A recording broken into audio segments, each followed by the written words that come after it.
Hey guys, what's another podcast? And today I'm with Jens and Josh. Say lads. Hello. And today's video, we are doing predictions, of course. But before we start, Josh, tell the viewers what we're going to do. We've got a new thing coming up, and it's going to be goal of the week. Me, Jens, and Dan are all going to pick a goal from the Premier League match week, depending on whatever match week it is. And the goal can't be the same. So we've all got to pick a different goal. I'm going to talk about it. And also, we want to see in the comment section below which you think out of ours is the best goal. And if you've got any other ones, do you think put them down in the comments. Yeah. Do we start off? Yep. So, Dan, what's your goal of the week? For me, it's got to be Lukaku. I mean, what a strike. He had a great game against Fulham. I mean, both goals were really good, really. Especially the second one, though. Like, the way he took under control of Man City's passing, played top bin. What a player he is. It's an all right goal. Nah, for me, it's the best. But go on then, Jens. Who's yours? Mine is the best goal. It's Andres Hansen's an absolute cracker from the man, and he scored the best goal this week. Let's be honest here. I can't really say nothing else. He's just scored a cracker, really. Yeah, Josh. My goal of the week was who did I get? Bruno Fernandes against Newcastle. Oh, that's a good goal. I thought that was a very let's be honest. Bruno's obviously a world-class player, but I'm critical of him at times. However, he does come up with them goals every now and then. And he does, doesn't he? That was a quality strike. I can't remember. Yeah, so guys, if you agree with our goals, put down in the comments or even your own. So then, guys, on to predictions. So starting off, look at last week's predictions, actually. Palace Tottenham. But before we start, Josh, can you tell everyone the point system? So the point system is going to be, if you see, so look at Palace Tottenham, Dan, switch across to the Arsenal game. You notice one tick next to me and Haid because we got the correct result. However, if you get the correct score, you'll be having 2 ticks next to your score. And those 2 ticks represent 3 points and the 1 tick represent 1 point. At the end of each month, we'll have a table set out with the amount of points each person has got on the podcast. We might make a little special one for all the guests as well. Just rank, see who's got the best guess when they came on. And yeah, that's going to be sort of thing. And every month we'll update you with the points on the table. And at the end of the year, we'll see who's come out on top. And yeah, like I said, we'll have a little one for the guests as well. So all the guests have come on. Yes, the best of the guests. Who did the best out of the guests who came on. So yeah, that's the point system in a nutshell. Yeah, so okay, we'll start from Palace Tottenham. No one really got anything right there. It's pretty much of a shock, really. I guess the red card had an effect on the game, but yeah, the game was a shock. Arsenal Norwich, I'll say we're still across on this one. I'm not going to lie to you. Arsenal, again, they got maybe a lucky win. Josh, what do you think? Yeah, it was lucky, but it was also, in my opinion, deserved. So it's one of them. I think we had about 30 attempts, but we got the goal in the end. We got the win. That's all that matters right now.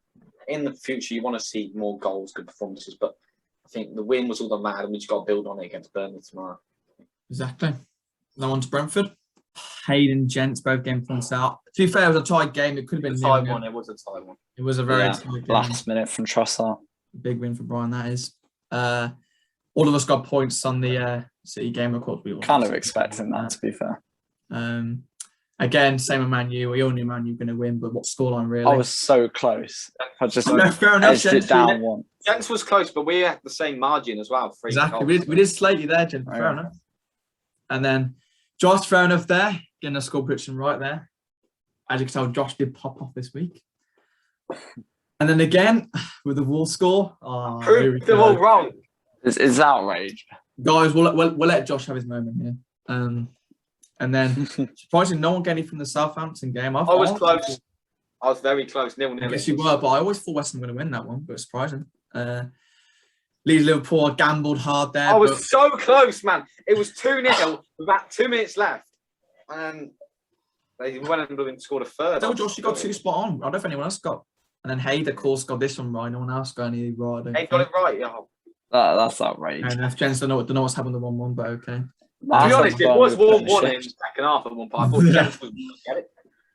I'm not going to lie. Very close here. I don't know what happened. I said we skip this one. And then... the Blues game 4-1. Oh, it was so close. Oh, I just didn't give Derby a goal. No, it's not 4-1. Yeah. And I was Dan. I think they scored like the 8th. Okay, then. So now on to this week's predictions. If I go on to them now. By the way, guys, Newcastle and Leeds are playing now, so we ain't cheated at all. Yeah, So it's look- currently Newcastle won, Leeds won. So as it stands, Oh, Dan wow. is So on Dan's to been it. cheating. However, if Leeds were to score, it would all be in my favour. Yeah, Oh, Newcastle. I think scored Callum two. Wilson, Yeah. of course, will be a big miss for Newcastle. I think now let's go look at the points on the board. Leeds, of course, have to as well after a bad start. But again, anything can happen. Go on to the next one. Wolves, Brentford. I think Gentlemen, Wolves- I'm staying loyal to the fact that Wolves are bad. And I think Brentford, they're kind of on form at the moment. But they're doing all right. I just think they'll edge it over Wolves. Really. I think Wolves will just have a little bit too much, the home crowd. I just think. I guess so, but I just feel like Brentford have got that bit of quality which they can add. I thought Wolves were good against Watford, but I felt like... I think, lads, all I'm going to say is, for the viewers out there, every week, get used to Dan being Wolves loss, okay? next No, one. they're 1 week. Norwich, Watford. I think this will be a really good game for both teams, really. Whoever wins this, I think, will have a better chance of staying up. Honestly, I couldn't fault anyone for this, because this could go either way. It probably That's what I would. mean. I think it's huge for It's going both to be a teams. cracker of a game. Gents, what have you put one on Norwich? Because I feel like they're going to edge it, really. I feel like they've got that extra... Why bit, is that, you know, though? Is it because of how they play, or...? I think, personally, I think it's because the signings they brought in over Watford, like the people who they brought in, like Rashika and stuff. I think that's just gonna like give them that extra bit of specialness in that team, if you know what I mean. Okay, next one. Okay, so I can't believe every week there's an anti-Arsenal thing going on here as well, because last week Norwich were going to... Anti-Arsenal. I just think that Arsenal, again, you didn't really perform the best I against think we've Norwich. got Burnley in a good time right now, though. They look a little bit dodgy, I think. They look Hopefully dodgy, but so do you in Yeah, some but areas. I'm hoping Sean Dyche doesn't get a tune out of the players this game. I hope that dodgy form If carries he on. gets a tune out plays for this game, I feel like it'd just be a 2-1 to Burnley that's put down. Gents, what do you think one will actually? It's going to be a last-minute winner. You can just tell it's going to be like a Matty Loughton or someone coming in at the back post just scoring. The It's gonna be randomness on fucking this limbs. is incredible. You wait for these free threes coming up, like it's just ridiculous. Okay, next one. Wait for the double tick.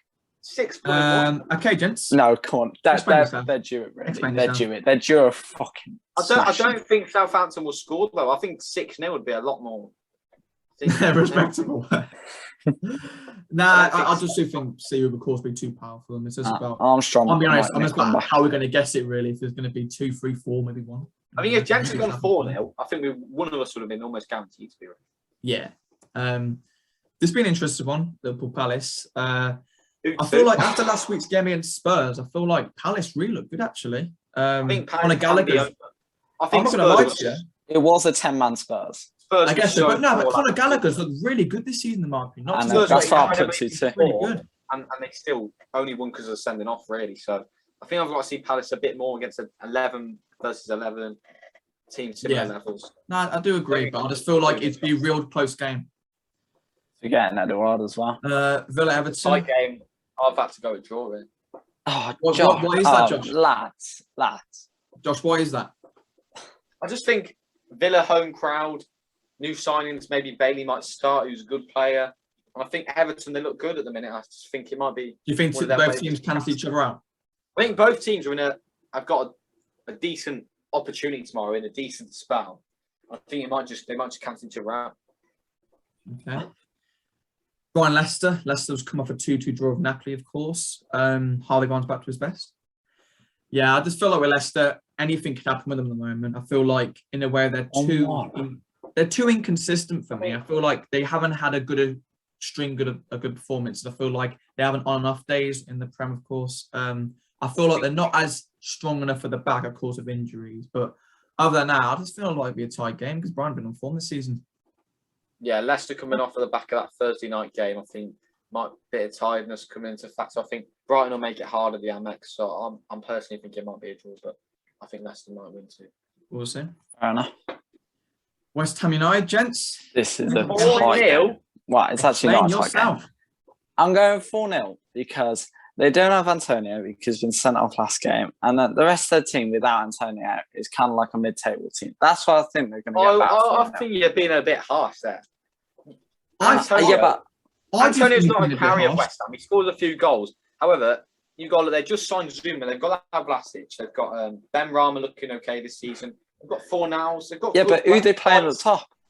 I reckon they'll probably play Bowen up top. Yeah. No, I just feel like, of course, Man, you look great against Newcastle, and that's probably why Jen's put this prediction down. Yeah, but young boys. That's what I said. Young boys. Yeah, but they got bounced back off the game. They looked a bit dodgy in that game. It didn't look as good as they were against Newcastle. Of course, it was a red card effect on it, but I just feel like if the West Ham fans do encourage the team, I feel like they could actually pull a result out of there. I don't think the red card can be used as that much an excuse because it was 1-0 to Man United at the time. It's a silly mistake at the end. It's just purely, there could be 11 versus 50, whatever, for Man United, and that mistake could still happen. I think it was poor for Man United. And you look at Liverpool, and when they played Chelsea went a man down. They survived the whole second half at Anfield with 10 men. And I think Man United just don't quite have the defensive organisation to be able to do that. Yeah. Gents, my question for you is, I was listening to TalkSport on the way back from the Albion game midweek, and they were saying that the loss to Young Boys was because of Solskjaer. Do you feel like Solskjaer's underrated, or do you think he's massively overrated?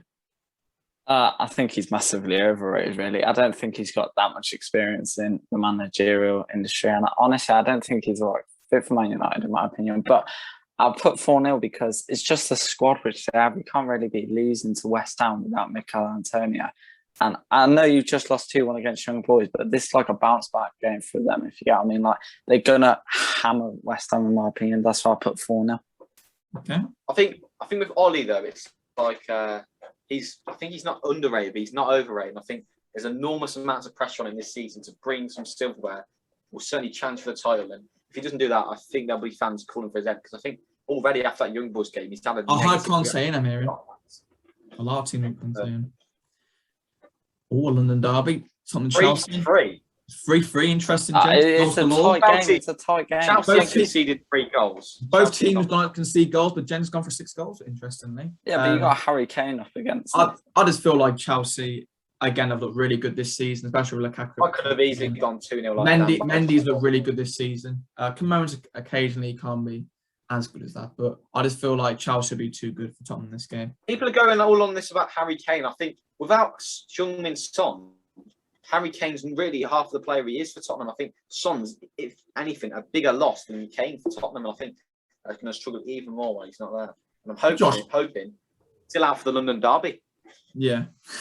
Josh, my question for you is, as you just said about Son and Kane are like vital to the Spurs team, especially Son.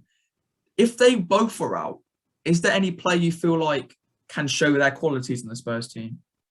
I can't lie. I do like Lucas more. I think he drives with the ball through the midfield and creates a lot for Tottenham. Gets them out of dodgy situations. But I just think apart from that, Dele Alli, I think he's just a comfort player that likes having good players around him. And Bergwijn, I don't really see it in him. And then, it's Brian Gill. I mean, who the hell's that? I'm not being funny. Looks crap. Still on topic of Dele Alli, do you feel like he's getting back to his best, or do you feel like he's still far off? If I had to be honest, he's still quite far off, in my opinion. Like, he was very good when he was in his prime, but now I think he's just like gone down, and I don't think really he can get back to the level which he was at, really. Okay. Next one, the boys going tomorrow. Championship. See, for me, I just feel like we've got to win this game. We were really good midweek against Derby, but we just couldn't really score. We were solid at the back, just couldn't find the back of the net. Hopefully in this game, I feel like if we play the same again and just finish those chances, I think it'll be an easy win for us. But, gents, I know you're Villa fans, so explain why it's 2-1 Preston. I think it's going to be your first loss against first loss of the season, really. I think you won't get battered with a really tight game, but I think Emil Rees will just edge it for Preston really against you. Like, he's got that bit of talent, but to be fair, you're basically saying West Brom and Preston have got the same quality on the pitch, and this Rees bloke, right? No, I think he will. He's class for Preston, and he scored quite a few goals then, to be fair, this season. But I think it's that time now for West Brom. Like they always start like decent now. Now it's that time just for like that loss to come in, if you know what I mean. Okay. Now on to Blues. Before we go on to our predictions, we had a comment last week from Sam about how I think Blues start the season. Josh, what do you think about Blues this season so far? I've actually been fairly impressed with Blues. I think they've had some games where I thought they look a real side that could challenge for automatic or playoffs, but then there's a couple of games where Blues from the last few seasons a bit lackluster, a bit lack of quality, and a bit lack of desire. And I think they can get a bit of consistency. They've got some good players now. They've got some good youth coming through, and they've got Chong. He's a good player, although he's on loan. What's his name? Deeney they just brought in, who's a proven striker. So those players can sort of gel, get some form consistency. I think they can be a real team that can push for playoffs or even more. Yeah, I do agree with you. I feel like with Blues, there was a lot of unexpected around this season. With, of course, Lee Bowie keeping them up last season. I thought they were going to go down, but they stayed up. I don't want to say it, but I feel like Blues are a real force this season, especially now bringing in Troy Deeney. They've got Ryan Woods. Chong looks like a really good player this season. And if they keep the form going with a great manager like Lee Bowyer, why not playoffs, gents? I don't think they will get playoffs, to be fair. I know I'm a Villa fan and like I'm all against Blues and everything, but like I think they'll just come mid-table again. Really, like I don't think they'll come as bad as they were last year, but I think they'll like just get mid-table, maybe pushing for like top 6. But I don't really. Why is that? Do you think their squad's strong enough? It is strong enough, but I don't think it's strong enough to contend with the other teams in the Championship at the moment, like West Brom and like Sheffield and so on and so on. Like other teams are like building their teams as well, and I don't think they've really got enough. Yeah, I feel like for me, Blues have had a great start to the season. The transfer which they had was pretty good in my opinion. I don't think they spent much at all. I think it might have been £0 in total. There's 3 players in loans, but I just feel like with Lee Bowie especially, they can do really well this season. And of course, Peterborough are a tough team at home. I'm not saying they're a great team, but at home especially, when we played there was a real tough fixture. But I just feel like maybe this week it'll be a tough one for them. I think they'll bounce back from that Fulham game. Yeah. So Dan, right, we're doing the predictions. Let us know in the comments, guys, what you think of the predictions. If you've got any that you think completely wrong or very agree with. Dan, I've got off-topic a question for you. What do you make of Sheffield United this season? Because I'm confused Good by question, the whole Sheffield United project right now. Like it looks really good against that. Was it Peterborough they played 6-2? Yes, that's right. Yeah. Okay, against Preston last minute equaliser. Previous games before that, they looked terrible. They got whacked by you. Where do you think they're at? For me, I just feel like still the Wilder leaving was like a real bad time for them. Wilder, of course, there for ages. They always in the star they were playing under. And for me, I feel like they've got too many players in the same position. For example, they've got like 5 strikers. Like they got Lise Mousset, they got Brewster, they got Sharp, they've got McBurn, they've got McGoldrick. And I just feel like Jokanovic is playing good football with them, but not getting the results. So for me, if they don't change, then he's got to go for me, actually. I think the Hurahan and Gibbs White deal were good deals. Gibbs White's been a real good player from this season. I just feel like Hurahan will bring some extra to that team. They should not be where they are on the table. It's a bit like I know there's Wilder, but they used to be so organised with like Egan and Basham and Bulldog. Yeah. I just feel like with Jokanovic coming in, I felt like again it's one of those managers who like has been in and around the Championship, done his bit for Fulham, for example. And there's one of the managers what they can just bring in. Like I thought to myself, just keep Wilder, which they should have done. And now they've Jokanovic gambled on, and it has really not worked for them. For me, I just feel like Jokanovic is probably not the right man for the job at the moment. And I just feel like if things don't change, he's got to go, especially as the fixtures keep coming in and they don't get the results. What do you think, gents? Nah, I kind of totally agree with you, really. Like they've had a kind of a roller coaster to the start of the season, and I think they will still push for playoffs, really, and I think they still can go for that top 2, but they need to get it sorted, really, like sort themselves out, because at the moment they're all over the place. Okay. Before we go, Josh, now a question for you. So, as last couple of weeks ago, we did predictions for the Premier League. Josh, for you, who are going to be the main forces in the Championship? I think Fulham Then their bump against Blackpool, they really showed their quality the other night against who was it? Yeah. Who? They Who beat they Blues played the other 1 night? and Blues, that was it. 4-1. It looked really good. And then Huddersfield, they look decent. I felt really good in the season. They're looking Obviously, West Brom, I think they'll be up there. Bournemouth. And I think, like I said earlier, I think Blues might make a push for playoffs. So I think there's 4 teams that could be ending up in the top 6 coming the end of the season. And I also think Stoke look okay. While we're on the subject of Stoke, what are your opinions on that big fight, brawl, slash, whatever, on the touchline against the Barnsley in midweek? It's just pathetic, isn't it? I just feel like, of course, the Barnsley manager didn't really just start really on the. Yeah, I think I blame Barnsley because is it Stoke who's going to kick the ball back? And he kind of grabs the ball. Like, he can see that Stoke got the momentum in the game. He feels like he kind of wants to stop it in a way from Stoke actually getting a goal because Stoke were much the better team, so they couldn't really score in that game. But the scenes that broke out from me, they weren't really needed, were they? And of course, in the end, 4 red cards, 1 to a player, 3 for the staff. I just feel like not the best, really. What do you think, gents? Nah, it's atrocious, really. Like, it shouldn't really be happening just over a little pity thing about kicking the ball and it all starts off. But see, Romain Sawyer's getting straight in there, of course. Romain. Yeah, but no, it's just pathetic, really. Like, it shouldn't have really started, and then it's just escalated very quickly. Gents, have you got any question for me or Dan?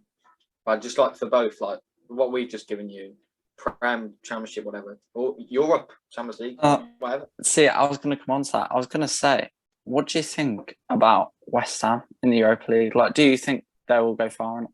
Like, for both of you? I'll be honest with you, I would love to see the Hammers go far enough. I feel like they've got a great team. David Moore's done a great job there. Deckers, of course, is probably one of the best midfielders actually for England at the moment, in my opinion. I'm a big fan of him. Antonio scoring the goals.